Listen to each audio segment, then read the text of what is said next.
Today we are going to talk about enamel pins.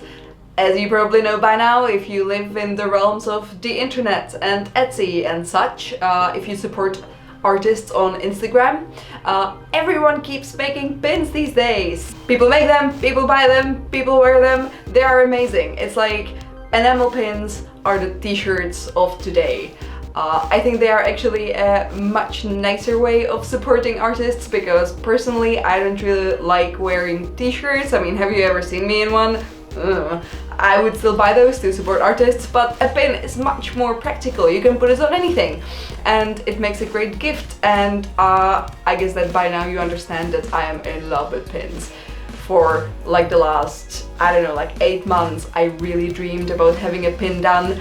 And as you can imagine, it's kind of an endeavor for which you have to have a good sort of initial investment. It does cost quite a lot of money. After all, it's a metal thing and it kind of lasts forever if you take care of it. But yeah, I think that the worst part of the process was actually picking the design, but more on that later. I'm gonna start by showing you my actual pin. Here it comes.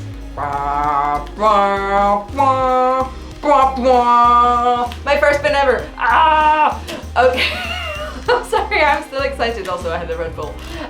Anyway, this pin, as you will see in a detailed shot of it, is actually based off the watercolors I reviewed on my channel some time ago.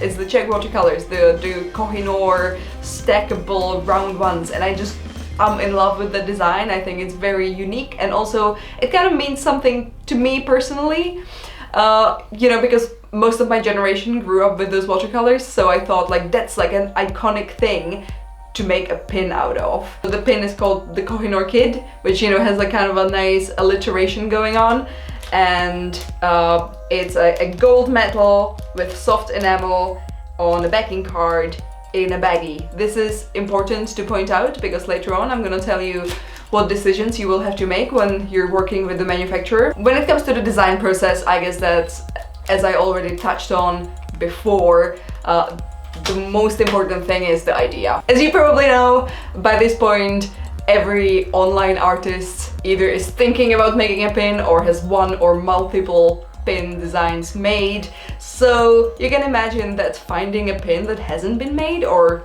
more importantly finding a pin idea that hasn't been made, is kind of hard, and that's one of the reasons why I went for such a niche thing.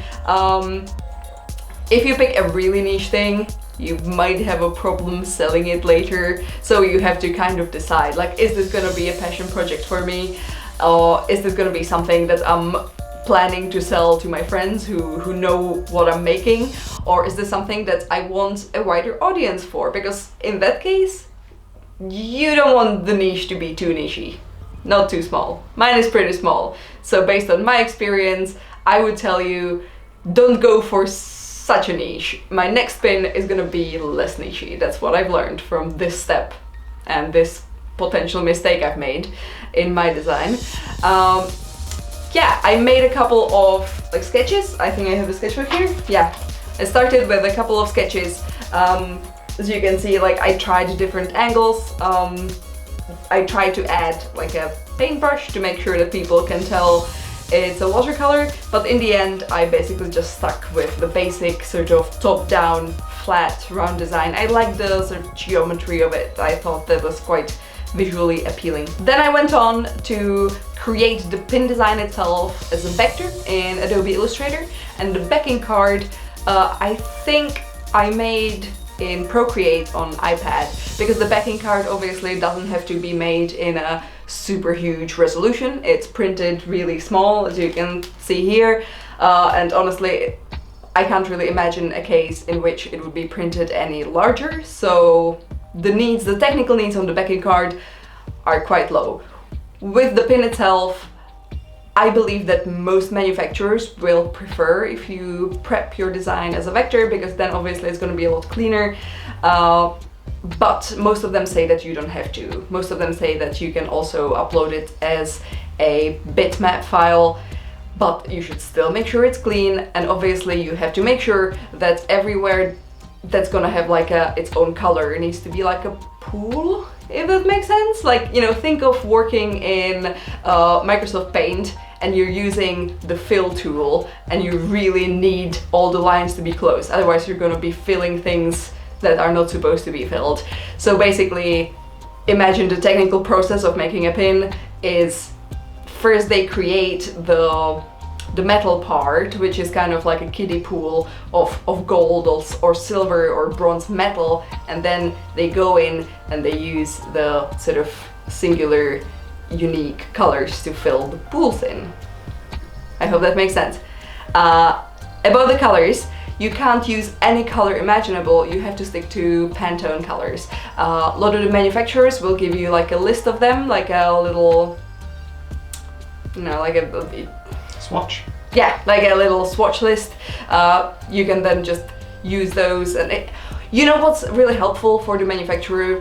If in the file or with the file in your description you actually tell them what's the Pantone names or like codes, because that way they know what you want and they will not have to go and find like the closest color there is in the Pantone swatch list. So yeah, like if you want to be really sure that things will come out the way you envision them, give them the Pantone color names. Yes. When you're making your pin, you will have to decide what technique you want to use, because there's basically two main techniques: soft enamel and hard enamel. Soft enamel is more kind of more pooly. Soft enamel, it's kind of it seems to have like levels, so the metal bit will sit a lot higher than the enamel bit. My pin is soft enamel because I felt like that emulated the original thing the best, but I see that in general among the pins that I bought, the hard enamel is more popular. Hard enamel is basically just like leveled out. You can get creative with soft enamel as well. For example, sometimes you can make a pin that's just like all metal and you use the pools just to create like a plastic sort of like inverted text. One more option to point out is the epoxy dome. That's kind of like an old school option. It basically creates like a small, not too sort of protrusive but still visible kind of a dome of plastic. Well, I mean, epoxy is plastic, right? It's kind of like, yeah, that basically clear plastic. I think it's quite good for protecting the metal, but I find it quite old-fashioned. I think that maybe if you were designing like a retro pin, that might be an interesting choice to go for. Basically the only ones I have are I have this one pin from Tokyo, which is a very kind of vintagey looking one, and that one has the epoxy dome on it and it looks really cute. Some extra options that a lot of manufacturers will offer, and you will need to kind of like, if you go for something specific, you will maybe not find it with every manufacturer I'm gonna mention, so you will have to basically pick the one that has that option available. So like glow-in-the-dark enamel, glitter enamel, then, you know, different metal options. It seems like most of the companies have a similar selection of things that you can choose for your pin, but there's always like, it feels like they're not totally identical. So here in the UK, there's basically 3 main manufacturers of pins. Some of them also do other types of merch, which might be, you know, interesting to you or practical to you if you maybe want to also get some t-shirts done or tote bags. I'm gonna talk about these 3, and this might not be super practical for you if you live in the United States or perhaps Australia, but I believe that some of these have free shipping even outside of UK, so definitely if you live in the EU, you might still be able to use these guys. I know that some of these ship into the US, but then you would have to pay the import tax and the duty and all that, so I personally wouldn't recommend going for that. Okay, the 3 are Awesome Merchandise, Made by Cooper, and Pin Pals. Pin Pals seem to be the most just focused on making pins. Made by Cooper seem to have like 5 or 6 things that they manufacture in, you know, wherever they make stuff, and Awesome Merchandise make basically anything. From temporary tattoos to baseball caps and backpacks, and yeah, they have a crazy selection. I went to all of these 3 websites and I created like a fictitious order of 200 pins, all of them with a backing card and the plastic baggie it comes with. All of them are gold, have under 4 colors, and it seems like basically for that sort of basic order, also they are soft enamel, yes. For this sort of basic order of 200 soft enamel pins, you will pay £200 pretty much on all of them. Some of them have special offers, so like I know that Made by Cooper has like a 5% off for your first order, which basically takes the 200 quid to 190. Made by Cooper, you have to be careful with them because they have a limit on the colors used, which I did not notice in the other websites. On the other hand, with PinPals, I would keep an eye on the fact that if you don't pay for the baggies, then the backing cards will come unattached to the pin, so you will have to do that work yourself. My personal experience comes from working with Made by Cooper because I kind of liked the options they had. I basically put my order in online, I sent them my PSD and a little like description of what's going on, and paid them.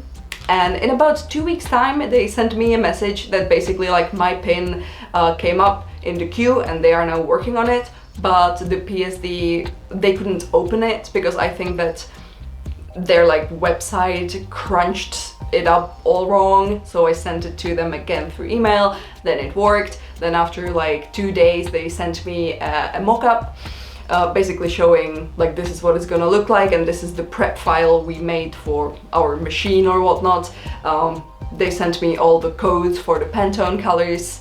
And yeah, they basically just said we need you to send us an email saying this is okay, or if we need to change anything. I said, yep, this looks great, and they sent it into manufacturing. And I think that then it took another 2 weeks to come to me.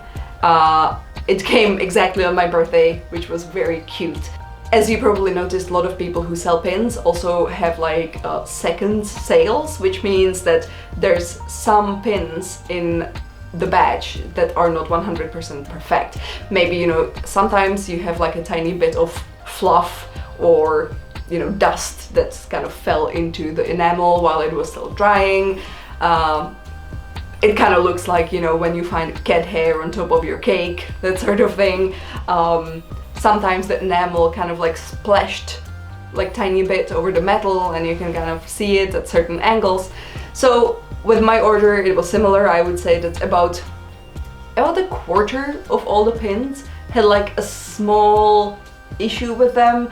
I think out of those, some would still be like passable as like top quality, but I still kind of filter them out, and those are the ones that I give to my friends, or you know, I'm willing to sell more cheaply.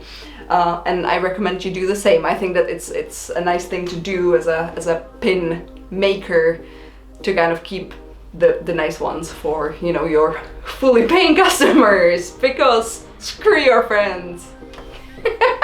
Alrighty, when you sell your stuff, then obviously the first port of call might be Etsy, but recently, I'm not sure if you noticed, but Etsy kind of changed their sort of payment policy. So basically now, since like last month, you have to pay Etsy like 5% on both the price of your goods and the shipping cost as well, which is kind of, that's not great. And I see quite a lot of people leaving Etsy to start their own shop. I think that if you're like a full-time illustrator or something, then, you know, you might as well do that, because you're gonna be selling more wares than just, you know, a couple of pins anyway. So like at that point on your portfolio, it might be good to just set up a proper online shop. At, you know, the stage that I'm in, I think that I'm gonna stick with Etsy for a bit more, because the user interface is friendly and they basically take quite a lot of the work with, like, you know, the web design and such out of like my personal loop. And you know, I like that, because I'm lazy, I have a lot of work to do. So yeah, By the way, if you managed to watch all the way to this point, and now I'm talking about Etsy, so it's a good moment to give you a voucher for 20% off at my Etsy store, where the only thing I sell is this one pin. If you're buying my pin, put in the discount code YouTube July, all in caps, and it should be valid until the end of September. And yeah, that's basically it. I hope that my little collection of tips and experiences from my own sort of pin design adventure will help you. My next pin is already in the works. It's gonna be Scotland themed this time, and I'm really excited about it. I'm gonna go for black and gold combo, I think, because that's my favorite. If you ever want to buy me a pin, black and gold is the way to go. But as you can see, I have many colors. This is my collection. It's amazing. Most of my favorite pins are actually on my bags or on my leather jacket, so yeah, but a lot of these are also my favorite. All of my pins are my favorite. Jeez. Okay guys, thank you very much for watching. Let me know if you ever want to create a pin of your own, or if you collect pins and which one is your favorite, or if any of these caught your eye. I can probably find out who made them for you and point you to their Etsy store. Okay guys, thank you once again, and I'll see you soon.